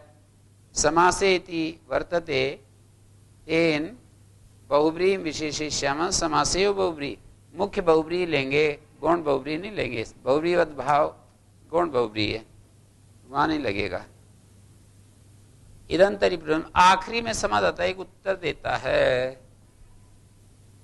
इदंतरि प्रयोजनम अवयवभूतस्यापि बहुव्रीहि प्रतिषेधो यथा स्यात्। किसका उत्तर दे रहा है ये? न बहुव्रीहि सूत्र में जो निषेध है, यहाँ का बहुव्रीहि दोबारा जाएगा, यहाँ का बहुव्रीहि दोबारा जाएगा और वहां अवयवभूतस्यापि बहुव्रीहि प्रतिषेधो यथा स्यात्, न बहुव्रीहि निषेध करेगा। इमाभूत अवयवभूतस्यापि बहुव्रीहि प्रतिषेधो यथा स्यात्, इमाभूत। यहाँ वस्त्रम अंतरम येषां ते वस्त्रांतरा, वसनम अंतरम येषां ते वसनांतरा, वस्त्रांतराश्च वसनांतराश्च वस्त्रांतर वसनांतरा। वसन शब्द गृहवाची है, वसन शब्द गृहवाची है। अवयवभूतस्यापि का अर्थ है प्रधान न्यायेन अस्य न स्यात् अस्य समूहं प्रति गुणत्वात्। ये जो उपसर्जन प्रतिषेधो वार्तिक कारस्य न सूत्रकार वस्तुअंतर न बहुव्रीहि इति सूत्रारंभात्। ये कह रहे हैं, प्रदीप देखिए, उद्योग देखिए, भाष्य अवयवभूतस्यापि बहुव्रीहि। प्रधान न्याय जानते हैं? प्रधाना प्रधानो प्रधाने कार्य संप्रत्यय, ये प्रधान न्याय। प्रधान न्यायेन अस्य न स्यात्, प्रधान न्याय से इसका ग्रहण नहीं हो पाएगा। अस्य समूहं प्रति गुणत्वात्, इसका समूह के प्रति गुण हो जाने से, समूह के प्रति ये गौण हो जाता है ना। प्रधाना प्रधानयो प्रधाने कार्य संप्रत्यय, और ये गुण समूह के प्रति ये गुण हो जाता है। तद एतद अवयव शब्देन सूचितम, समूह अवयवत्वाद वर्ती पदार्थस्य इति बोध्यम। समूह अवयव का मतलब है वर्ती पदार्थ। इदंतरि प्रयोजनम पर क्या कहा? अवयवभूतस्यापि बहुव्रीहि प्रतिषेधो यथा स्यात्। अवयवभूत बहुव्रीहि का भी न बहुव्रीहि प्रतिषेध कर दे, ये बात दोबारा बहुव्रीहि ले जा करके हमें सीखनी चाहिए। यहां से विभाषादिक समास से बहुव्रीहि हो, ये समादाता प्रयोजन दे रहा है। समादाता प्रयोजन दे रहा है कि ये इस बात के लिए बहुव्रीहि पड़ा है कि यहां से हम बहुव्रीहि ले जाएं अनुवृत्ति न बहुव्रीहियों में, और हमको ये अर्थ मिल जाए कि अवयवभूतस्यापि बहुव्रीहि प्रतिषेधो यथा स्यात्। नहीं तो वहां नहीं हो सकता था। जहां बहुव्रीहि अवयवभूत है, पहले तो बहुव्रीहि किया, फिर कर दिया द्वंद्व, वस्त्रांतर वसनांतर, तो यहां पर अवयवभूतस्यापि बहुव्रीहि प्रतिषेधो यथा स्यात्, न बहुव्रीहि प्रतिषेध हो जाएगा, तब जाकर के वस्त्रांतर वसनांतरा बना। नहीं तो वस्त्रांतर वसनांतरे रूप बनने लगेगा, 2 रूप बनने लगेंगे। अंतरम बहिर्युगो संव्यान क्या है?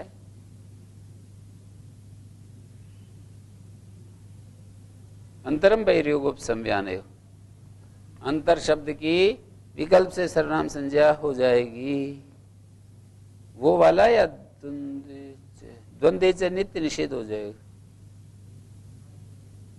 हाँ जी, विभाषा जैसी, और यहाँ नित्य निषेध हो गया, विभाषा जैसी। एक तो नित्य निषेध होता है, एक विभाषा जैसी होता है, विकल्प होता है जस में। तो अवयवभूतस्यापि बहुव्रीहि प्रतिषेधो यथा स्यात्, अवयवभूत बहुव्रीहि का भी प्रतिषेध हो जाए।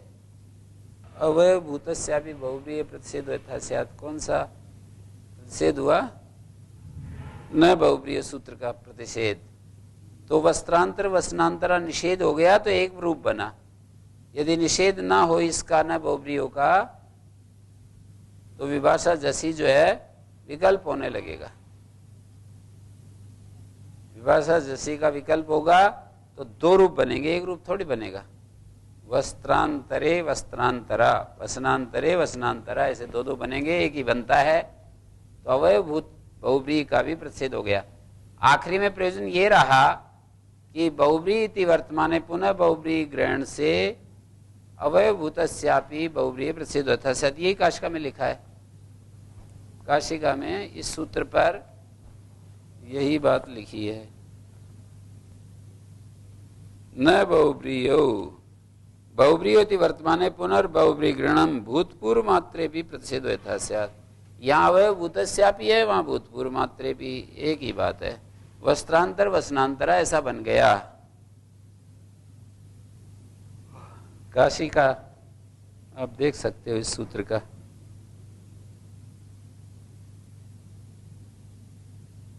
विभाषाधिक समास से बहुव्रीहि निकालो। प्रतिषेधम वक्ष्यते तस्मिन् नित्ये प्रतिषेधे प्राप्ते विभाषेयम् आरभ्यते। दिशां समासाधिक समास दिग् उपदिष्टे समासे बहुव्रीह्यो विभाष सर्वादीनि सर्वनाम संज्ञानि भवन्ति। उत्तर पूर्वस्य उत्तर पूर्वाय, दक्षिण पूर्वस्य दक्षिण पूर्वाय। दिग्ग्रहणम किम न बहुव्रीह्यो इति प्रतिषेधं वक्ष्यति, तत्र न ज्ञायते क्व विभाषा क्व प्रतिषेधा। दिग्ग्रहणे पुनः क्रियमाणे ज्ञायते दिगुपदिष्ट समासे विभाषा अन्यत्र प्रतिषेधा। समास ग्रहणम किम, समास में ही जो बहुव्रीहि है वहाँ वो बहुव्रीह्योद् भाव से बहुव्रीहि। दक्षिण दक्षिणस्य ही देहि बहुव्रीह्यो इति किम द्वंद्व विभाषा महाभूत दक्षिणोत्तर पूर्वाणाम, नित्य प्रतिषेध रहेगा, विकल्प नहीं होता। ये सारी बातें यहाँ पर दे रखी हैं, न बहुव्रीह्यों को भी दे रखी है। गुरुजी, जो ये अंतरम बहिर्योगोपसंज्ञानयो है, ये जस में विकल्प करता है जी, हैं? जस में तो जी अंतरम जो शब्द है वही शब्द यहाँ पर है। हाँ, द्वंद्व से ले लो। नहीं, मैं हाँ पूछ रहा हूँ, नहीं विभाषा जैसी ले लो। ये पूछ रहा था जी, अंतरम जो शब्द है इसका, अंतरम बहिर्योगोपसंज्ञानयो सूत्र में वही अंतर शब्द यहाँ है। हाँ वही। तो जी जो ये सूत्र बनाया अंतरम बहिर्योगोपसंज्ञानयो, इसको थोड़ा सा यूँ कर दे कि बहिर्योग और उपसंज्ञान में ही अंतर शब्द से विकल्प होता है जस में। नहीं, वो तो अपने आप ही है, ये गण सूत्र भी हैं और ये तो जी ऐसा कर दे, सूत्र भी हैं, दो हैं ना, ये दो हैं। एक तो गण सूत्र हैं और एक अष्टाध्यायी पाठ गण पाठ है। तो जी यदि ऐसा कर दे तो यहाँ तो नित्य निषेध हो जाएगा। अंतर शब्द ही, मतलब अंतर शब्द से विकल्प किया है बहिर्योग और उपसंज्ञान अर्थ में। तो ये जो समास है यहाँ पर बहुव्रीहि का जो द्वंद्व समास है, उधर अंतर शब्द ही आएगा अंत में, तो उससे फिर नित्य निषेध हो जाएगा द्वंद्वेचय सूत्र से।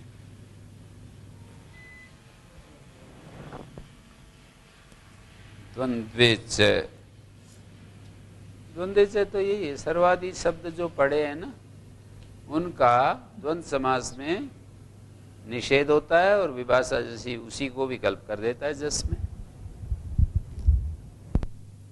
द्वंद्वेचय द्वंद्व में निषेध करता है और विभाषा जैसी उसी को विकल्प कर देता है। कतर कतमे कतर कतमा, ये विभाषा जैसी का उदाहरण है और द्वंद्वेचय का उदाहरण है कतर कतमा नाम, यही है ना। दक्षिणोत्तर पूर्वाणाम कतर कतमानाम, कतर कतमानाम आमी सर्वनाम सूट नहीं हुआ। अब चलिए इस पर आ जाइए, न बहुब्रीयो किम उदाहरणम। इस सूत्र की काशिका एक बार देख सकते हैं हम, फिर ये समझ में आ जाएगा। द्वंद्व समास जी सर्वादि शब्दों का तो है नहीं। द्वंद्व समास हाँ है ना, है, तो वही कह रहा था, यदि है तो फिर तो अंतरम बहिर्योग संव्यान यो सूत्र को थोड़ा नियम कर दे। सिद्ध सत्य आरम्भ निमार्थ होता है। थोड़ा सा नियम करे तो जी फिर थोड़ा सा नियम नहीं होता है, नियम तो नियम ही होता है। नियम में कर दें तो हाँ। फिर तो इससे थोड़ी पाएगी। यदि उपसंव्यान और बहिर्योग से अन्यत्र अर्थ में कहीं वर्तमान होगा तो फिर उससे विकल्प नहीं होगा। किससे? अंतर शब्द से। उसको किससे? सिद्ध सत्य आरम्भ नियमार्थ होता है। तो जो ये बहुव्रीहि करके द्वंद्व करके उदाहरण दिए, यहाँ पर विकल्प पाएगा ही नहीं, नित्य ही निषेध हो जाएगा।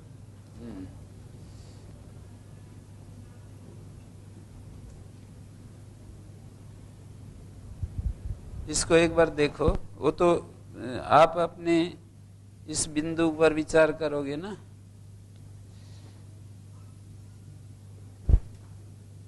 ये जो सिद्धे सति आरंभो निमार्थ, अंतरम बहिर्योग संव्यान आप कह रहे थे। अब बहिर्योग संव्यान अर्थ में ही पहले आपको जस में विकल्प पहले उसको प्राप्त करके दिखाना पड़ेगा। अभी तो ये सूत्र विधि सूत्र है।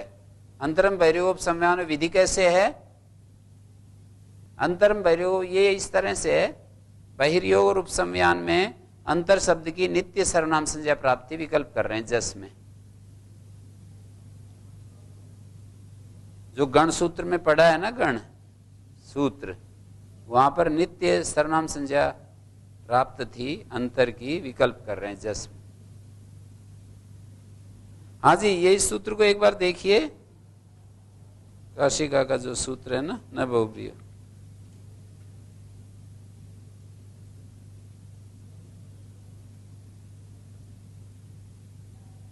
इसको ऐसे समझिए, दो तरह से ये सूत्र की व्याख्या करते हैं। बहुब्रीहि जो है वो निषेध का अधिकरण, बहुब्रीहि में संज्ञा नहीं होती, बहुब्रीहि आधारा संज्ञा न होती, मानी बहुब्रीहि समास की संज्ञा नहीं होती। एक तो ये है बहुब्रीहि जो सूत्र में पढ़ा है वो निषेध का अधिकरण है। बहुब्रीहि हो संज्ञा न भवती, बहुब्रीहि हो आधारा संज्ञा न भवती, बहुब्रीहि के आधार वाली संज्ञा, बहुब्रीहि है संज्ञा न भवती, या सर्वादि का अधिकरण। बहुब्रीहि हो यानी सर्वादीनी तानी सर्वनाम संज्ञा न भवन्ति। जब बहुब्रीहि की सर्वनाम संज्ञा नहीं होती तब तो तदंत की, और बहुब्रीहि में सर्वनाम संज्ञा नहीं होती तो पूर्व पद में भी हो जाएगी निषेध। बहुब्रीहि समास में अर्थ करेंगे तो पूर्व पद में भी निषेध हो जाएगा, और जब बहुब्रीहि निषेध का अधिकरण बनाएंगे तो फिर ये निकलेगा बहुब्रीहि की संज्ञा नहीं होती। तो ये जो तदंत विधि हो जाती है इस पक्ष में, बहुब्रीहि संज्ञा न भवती, इसका मतलब सर्वाद्यंत की संज्ञा नहीं होती। यही काशिका में लिखा है, सर्वनाम संज्ञा तदंत विधेर अभ्युपगमात्। तदंत विधि कैसे स्वीकृत है? इस तरह से निषेध का अधिकरण करेंगे ना, बहुब्रीहि समास से सर्वाद्यंत से बहुब्रीहि सर्वनाम संज्ञा न भवती। बहुब्रीहि जो है वो निषेध का अधिकरण होगा, और बहुब्रीहि संज्ञा न भवती, बहुब्रीहि समास में सर्वाद्यंत की संज्ञा नहीं होती। ठीक है, तो ये दो उदाहरण है। यहाँ पूर्ण विराम होना चाहिए काशिका में। बहुब्रीहि समास से सर्वादीनि सर्वनाम संज्ञानि न भवन्ति, पूर्ण विराम है। प्रिय विश्वाय प्रियो भयाय, ये पहले के उदाहरण तो हैं, प्रिय विश्वाय प्रियो भयाय, और दूसरे का उदाहरण है अकज पितृ का। ये दूसरे अर्थ का, बहुब्रीहि में सर्वनाम संज्ञा नहीं होती। ये दो तरह के उदाहरण बनेंगे। प्रिय विश्वाय ये तो सर्वाद्यंत का, और त्वत् पितृका मत पितृका ये बहुब्री में सर्वनाम संज्ञा नहीं होती। ठीक है, तो अब इसको देख सकते हो आप। किम उदाहरणम प्रिय विश्वाय, प्रिय विश्वम क्या है, प्रिय विश्वस्मयी इति माभूत। प्रिय विश्वाय बने, प्रिय विश्वस्मयी ना बने, बहुब्री है ना। प्रिय है विश्व जिसको, सब प्रिय हैं जिसको, प्रिय विश्वाय। चतुर्थी में प्रिय विश्वस्मयी न बने, न तदस्ति प्रयोजनम सर्वाद्यंतस बहुब्रीय प्रतिषेधेन भवितव्यम वक्षिति चेतत बहुब्रीय सर्वनाम संख्यो रूप संख्यानम। ये प्रयोजन का खंडन कर रहे हैं कि सर्वाद्यंत बहुब्री का प्रतिषेध होगा, और ये आगे आचार्य कहेंगे बहुब्री में 2-2-35 पर बहुब्रीय सर्वनाम संख्यो रूप संख्यानम तत्र विश्व प्रियाय इति भवितव्यम। शब्द ही ये विश्व प्रियाय बनेगा, है ना। 2-2-35 पर बहुब्री समास में सर्वनाम और संख्या का उपसंख्यान करना चाहिए पूर्व निपात के लिए। सर्वनाम का और संख्या का ये 2-2-35 पर वार्तिक है, तो विश्व प्रियाय बनना चाहिए। इदंतर ही, अच्छा तो ये ले लो ना, द्व्यन्याय त्रिन्याय, 2 अन्य हैं जिसके, 3 अन्य हैं जिसके,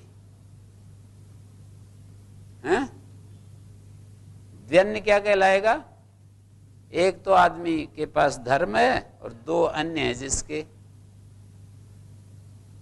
2 अन्य हैं जिसके अर्थ और काम भी उसके हैं, द्व्यन्य हो जाएगा। त्रिन्याय, एक तो धर्म है, अर्थ काम मोक्ष, ये 3 अन्य हैं जिसके, त्रिन्य बन गया। तो द्व्यन्य और त्रिन्य, इससे चतुर्थी में रूप चला रहे हैं। तो कहते हैं अच्छा ये उदाहरण ले लो, इस उदाहरण में सर्वनाम संज्ञा ना हो बहुब्री समास होने से, ननु चत्रा भी सर्वनाम न पूर्व निपातेन भवितव्यम, यहां भी तो अन्य का ही पूर्व प्रयोग होगा, न से दोषा। नहीं, यहां तो कहा है आचार्य ने संख्या सर्वनाम और यो बहुब्री, संख्या और सर्वनाम इन दोनों में बहुब्री होता है तो परत्वात् संख्या पूर्व निपातो भवति, संख्या का पूर्व प्रयोग होता है, ऐसे कहा है। इदम चापि उदाहरणम, और वो जो पीछे वाला उदाहरण था ना, भाष्यकार एक बार तो शांत हो जाते हैं, फिर बाद में दोबारा उनकी शैली से इदम चाप्य उदाहरणम ऐसा कह करके दोबारा लौट करके उस पर जाते हैं। ठीक है, ननुचोक्तम विश्व प्रियाय भवितव्यम, अभी तो कहा था कि विश्व प्रियाय होना चाहिए। वक्षते तत् वा प्रिय से, क्या आचार्य कहेंगे इस बात को कि प्रिय शब्द का विकल्प से प्रयोग होता है, पूर्व प्रयोग है। प्रिय शब्द का विकल्प से पूर्व प्रयोग होता है तो प्रिय विश्व भी बनता है। विश्व प्रिय ही बने ऐसी बात नहीं है, प्रिय विश्व भी बनता है। ठीक है, न खलोपि अवश्यम सर्वाद्यंतस्य बहुब्रीहि प्रतिषेधेन भवितव्यम किंतरी असर्वाद्यंतस्यापि भवितव्यम किम प्रयोजनम। अब एक बात समाधाता और कह रहा है कि इस सूत्र का यही अर्थ नहीं है कि सर्वाद्यंत बहुब्री की सर्वनाम संज्ञा नहीं होती, इसका एक अर्थ और भी है, बहुब्री में सर्वनाम संज्ञा नहीं होती, वही कह रहे हैं। न खलु अपि अवश्यम सर्वाद्यंतस्य बहुब्रीहि प्रतिषेधेन भवितव्यम, सर्वाद्यंत बहुब्री का ही प्रतिषेध हो ऐसा नहीं, तो क्या प्रतिषेध होना चाहिए। जैसे हम यूं कहें, ये वाक्य ठीक है ना, प्रतिषेधा भवितव्यः, तो यहां अभी तो ये वाक्य आया था, अभी तो आप लोग केंद्रित हो जाते हैं इसके ऊपर, प्रतिषेधेन भवितव्यम, इसको पकड़ करके। जैसे मैं मान लीजिए वाक्य नहीं आता और फिर पूछूं तब भी कोई बात हो कि भाई ये तो अचानक कोई बात पूछ ली, और अब तो इसमें ये वाक्य आ रहा है, इसी को मैंने पूछा था, तो आप कह देते प्रतिषेधेन भवितव्यम। इससे अलग क्यों सोचते रहे आप लोग, प्रतिषेधा भवितव्या, प्रतिषेधम भवितव्यम, प्रतिषेधो भवितव्यम, ऐसे और बात क्यों सोचते रहे? इसमें ये लिख ही रखा है जब प्रतिषेधेन भवितव्यम, तो भाष्यकार से ज्यादा और कौन प्रामाणिक होगा?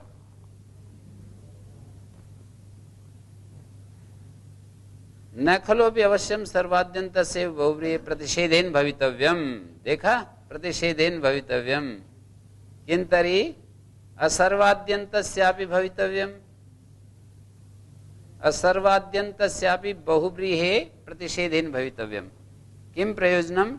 अकस्माभूत, अकच ना हो, किंच स्यात्, क्या हो जाएगा अकच यदि हो जाए तो? यदि अत्र अकच स्यात्, कौन है स्यात्?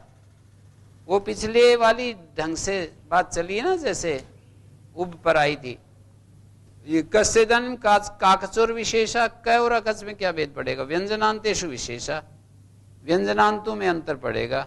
अहकम पिता यस्य मकत पितृका, त्वकम पिता यस्य त्वकत पितृका इति प्राप्नोति, मत्क पितृका त्वत्क पितृका इति चेष्यते, ऐसा चाहते हैं। अहकम पिता, ये कौन सा प्रत्यय कर दिया है पता चला है? अहकम पिता से मकत पितृका, त्वकम पिता से त्वकत पितृका इति प्राप्नोति, मत्क पितृका त्वत्क पितृका इति चेष्यते। ये दूसरे वाला किंच स्यात् यदि अत्र अकच स्यात्, कौन है स्यात्? क नहीं हो पाएगा, यहां पर क चाहते हैं। और पीछे वाले उदाहरण में क्या था? उल्टा था क्या? वहां किंच स्यात् यदि अकच न स्यात् क प्रसज्येत, ऐसा उल्टा था। तो मत्क पितृका त्वत्क पितृका ऐसा चाहते हैं यहाँ, और ये यदि अकच हो जाएगा तो मकत पितृका, युष्मद और आगे अकच होगा तो मकत पितृका बनने लगेगा। कैसे?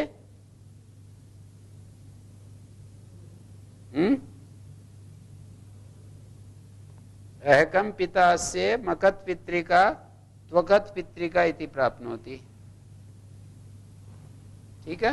कथम पुनरिच्छता भी भवता बहिरंगेण प्रतिषेधेन अंतरंगो विधि शक्यो बाधितुम।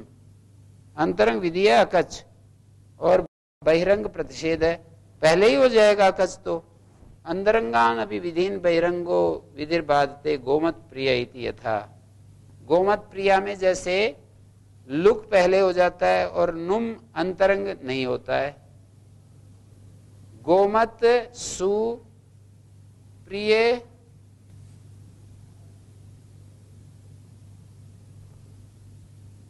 तो ये जो सु है ना, यहां पर नुम आगम अंतरंग होने से पहले पाता है, दीर्घ भी पहले पाता है, और इस सु का लुक बाद में बहिरंग है, पूरे समास की अपेक्षा से है।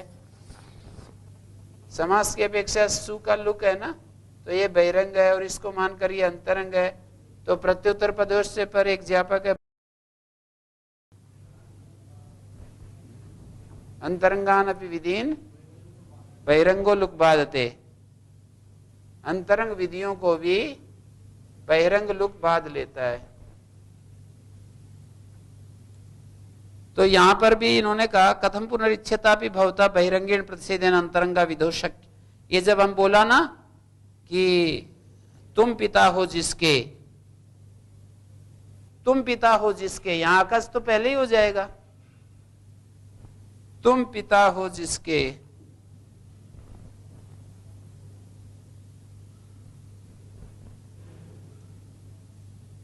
अहकम पिता से, ये स्थिति अंतरंग होने से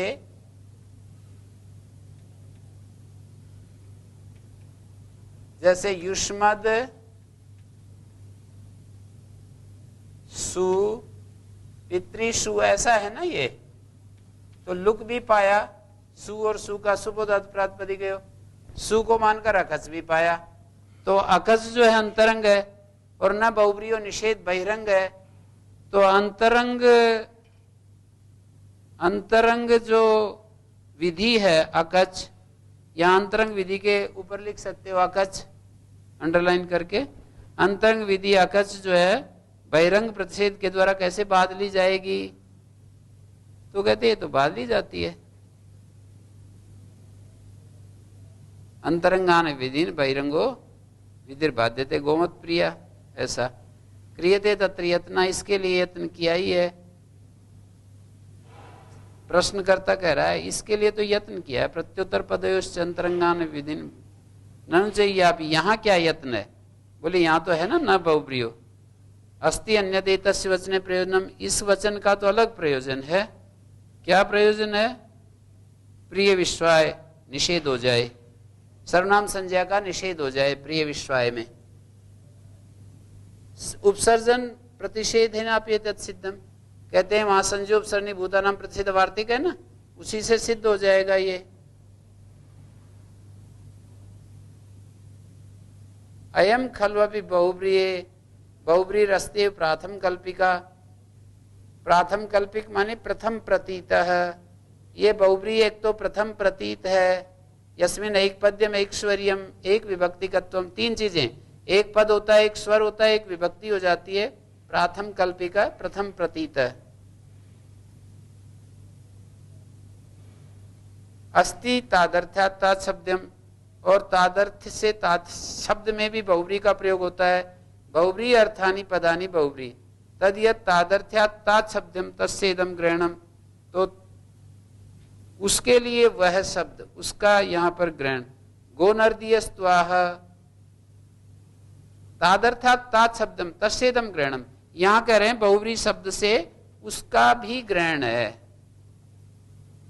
बहुब्री समास के लिए जो विग्रह वाक्य है उसको भी बहुब्री कहा है यहाँ पर, तो उसके कारण से न बहुब्री निषेध हो जाएगा। है गोनर्दीय तो यहाँ पर ये बात कहता है अकच स्वरोतु कर्तव्यो प्रत्यंगम मुक्त संशय होकर के प्रति विषय सर्वस्मिन स्व विषय अकच और स्वर करने चाहिए। त्वकत पितृका मकत पितृका इत्ते भवितव्यम।